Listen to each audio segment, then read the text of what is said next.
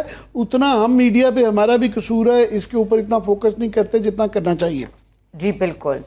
اچھا عامر صاحب، ایک اور معاملہ بھی ہے، یہ جو او جی ڈی سی کی سینئر مینجمنٹ کی لاکھوں روپے کی ماہانہ تنخواہ کی تفصیلات ہیں وہ سینٹ پیش کی گئی. جی یہ جو ہے نا، یہ کیونکہ روز ایک پوری پاکستان کی بیوروکریسی میں، جوڈیشری میں، اور جو پارلیمنٹیرینز ہیں ان کے اندر ایک ریس لگی ہوئی ہے کہ اپنی مراد اور تنخواہیں بڑھانے کی، کہ پارلیمنٹیرینز جو ہیں وہ ان کی بھی روز خبریں آتی ہیں کہ جی وہ اپنی مراد بڑھا رہے ہیں، تنخواہیں بڑھا رہے ہیں، اور سارا ملک مایوس ہے کہ یہ پارلیمنٹ ارریلیونٹ ہو گئی ہے، لوگوں کے مسائل کو یہ حل نہیں کرتی. اور ایک طرف اسی طرح انتظامیہ کی روز اس طرح کی خبریں آتی ہیں کہ اس وقت جو ہے وہ ایک بہت بڑا ایشو ہے کہ پاکستان جو ہے ایکسپینڈیچر، جو پاکستان کا سب سے بڑا اکنامک مسئلہ یہ ہے کہ ہمارے ریونیو اور ٹیکسز تو وہ بڑھاتے جا رہے ہیں، لوگوں کو گردن پہ انگوٹھا رکھ کے وہ نکالتے جا رہے ہیں، مگر ایکسپینڈیچر وہ میجر چیز ہے. اور کل ہی ہم نے یہ رپورٹ کیا تھا